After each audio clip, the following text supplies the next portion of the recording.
But first, time for Countdown's number 2 story, tonight's worst persons in the world, brought to you by Fix News, which today saw Geico and Sargento Cheese join the advertiser boycott of Glenn Lonesome Rhodes Beck. The Bronze to Bill O' the Clown. His lead story last night, Bill O' the Clown, his ratings. His second story last night, Bill O' the Clown. He had a guest on to talk about his ratings. His fourth story last night was Bill O' the Clown, about the picture of him on the cover of Parade magazine. His last story last night was Bill O' the Clown, about his ratings again. He did briefly suspend his televised self-gratification, but then it was back to the ratings. He notes their increase and asks a salient question. So why is this happening? Well, a major reason is the healthcare debate. While the other network news broadcasts downplay the dissent and promote the government takeover of the healthcare industry, Fox News highlights the intense debate. He's not asked a question about the ratings since last year when he accused the Nielsen company of altering them to make Fox look bad. Haven't heard much about that lately. But since he has asked why Fox's ratings are up, let me answer it for him. The answer is what they do at Fox News is not news. They bailed out of the live coverage of the Obama town hall today. What they do is just hatred and prejudice and paranoia reinforcement.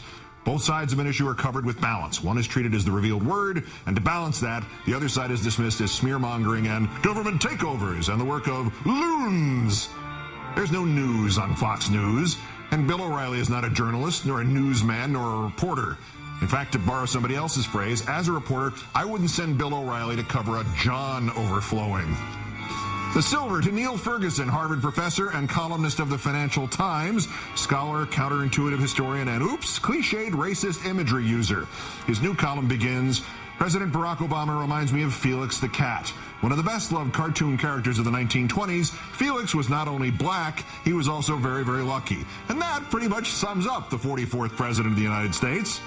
The column concludes, even Felix the Cat's luck ran out during the Depression. His creator, Pat Sullivan, drank himself to death in 1933, baffled that audiences now preferred mice like Mickey and Jerry. President Obama should take note, as should Harvard. Not only is he making an imagery comparison between the President of the United States and a black cat, but maybe worse, he is suggesting that Obama needs to take note of somebody drinking himself to death. But our winner is Dick Morris, not only insisting that those opposed to health care reform ignore the pleadings, even from some Republicans, to be polite at the town halls, but encouraging them to, well, influence the Blue Dog Democrats who might yet delay reform.